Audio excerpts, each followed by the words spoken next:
So I wrote this book 2 years ago, Groundswell.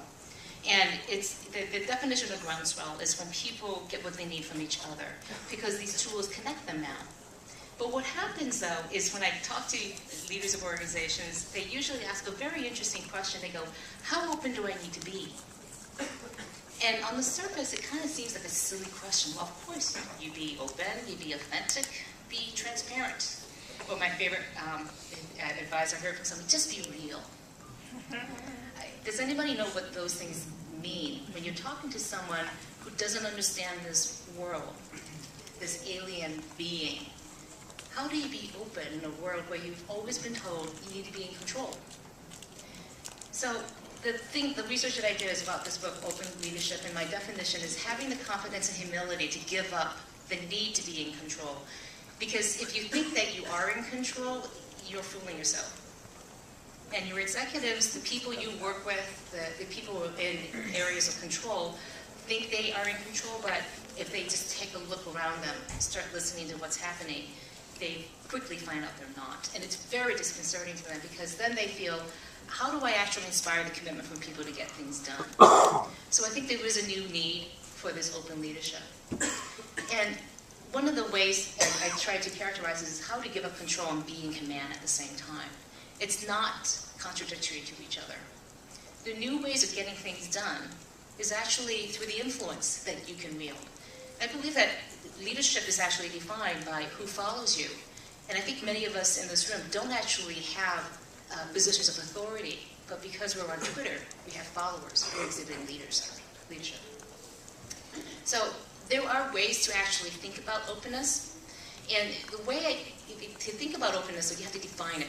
So I look at two different categories of openness, one around information sharing, and the other one around decision making. And I think those two areas often get confused because they're two different ways of being open.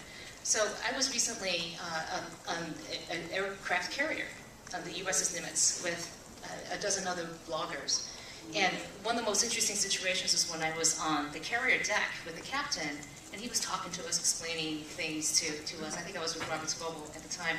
We were looking down at the deck, and he suddenly stopped. He saw something on the deck happening. He said, excuse me, picked up the phone, called down to the deck, and told the staff sergeant, please make sure that this one guy who's checking around the airplanes to look all the way around him.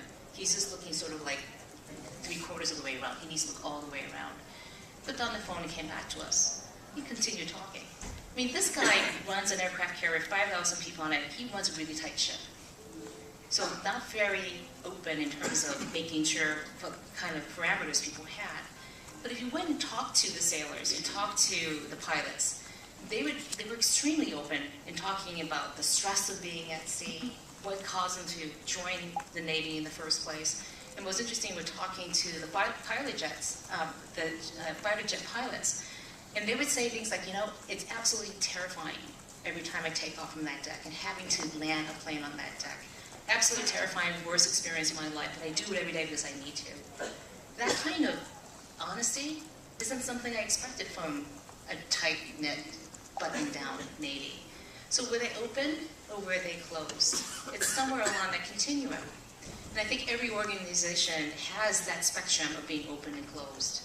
And in the space of being in open leadership, it's not an absolute.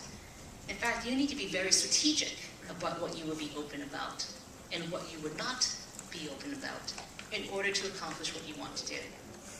So I'll give you an example. One of the things that I do with organizations now is we go through and actually do an audit. So we look at, for example, the types of information sharing that you do. How open are you in terms of explaining what the business is doing to each other, to up and down the organization, internally, externally? When you're actually asking and innovating around ideas, who do you actually go to and crowdsource those ideas? And more importantly, where are you today, but also where do you need to be in the future to accomplish the goals that you want to achieve? It can't be done in a vacuum. So this idea of just be open for the sake of openness isn't going to fly. It really needs to have some very specific goals.